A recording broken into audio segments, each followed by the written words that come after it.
દાહોદ જિલ્લામાં સફાઈ કામદારો નિયમિત રીતે કામગીરી કરતા હોય છે, પરંતુ પગારને લઈને સફાઈ કામદાર નારાજ જોવાઈ રહ્યા છે।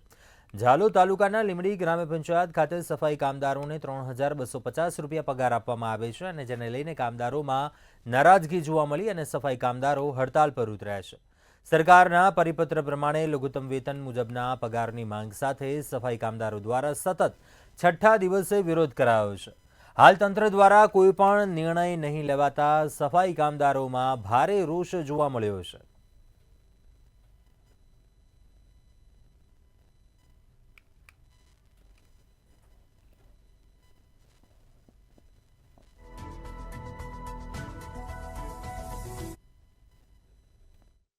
અમે 6 દિવसથી ધरना पर बैठा है, हमारी कोई सुनवाई नहीं करता, नहीं तो पंचायत तरफ थी कोई सुनवाई आवी रही कि नहीं कई थी भी नहीं।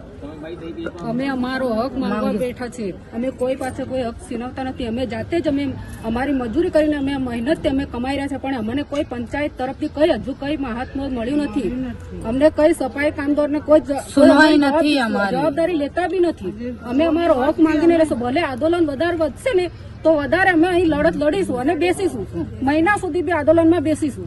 અમારી આજે હડતાલનો છઠ્ઠો દિવસ છે અને આ ધરણા પર અમે બેઠા છીએ અને આજે છઠ્ઠા દિવસમાં બી કોઈ અધિકારી કોઈ અમને આશ્વાસન આપ્યું નથી અને સતત અમે આ લડત લડીશું અને કોઈ બી અમે કોઈ જાહેર સરકારી સાધનને અમે કોઈ જાનહાનિ કરશું નહીં।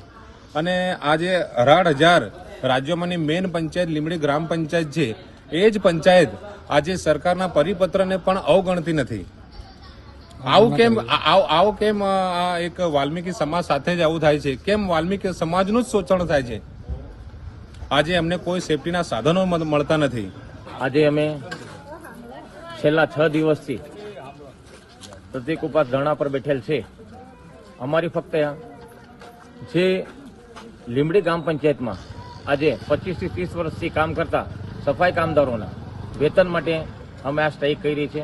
છેલ્લા 25 થી 30 વર્ષથી જે આ કામદારોનું શોષણ થઈ રહ્યું છે એની માટે વાલ્મીકી સમાજ ગુજરાત સંગઠનના નેજા હેઠળ જે અમારા પ્રદેશ પ્રમુખ નરેશભાઈ સોલંકીની ટીમ આજે લીંબડી ગ્રામ પંચાયતમાં છેલ્લા 6 દિવસથી પર ધરણા પર બેઠેલ છે।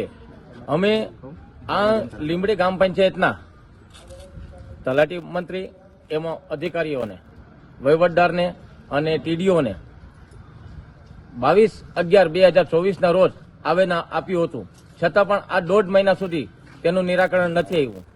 આજરોજ લીંબડી ગ્રામ પંચાયતની અંદર આજે છઠ્ઠો દિવસ થઈ ગયો ધરણાનો। જે કોઈ આજે અધિકારીઓ કોઈ મુલાકાતે નથી અને કોઈ સુખદ અંત નથી, જેથી કરી અને જો આનું નિરાકરણ નહીં આવે તો આજથી ઉગ્ર આંદોલન થશે એવું અમને જાણવા મળ્યું। પ્લસ અમે માત્ર ને માત્ર 3250 પગાર જે લઘુત્તમ વેતન પ્રમાણે જે લઘુત્તમ વેતન પ્રમાણે પગાર જે જોઈએ છે તેમને મળવા પાત્ર નથી।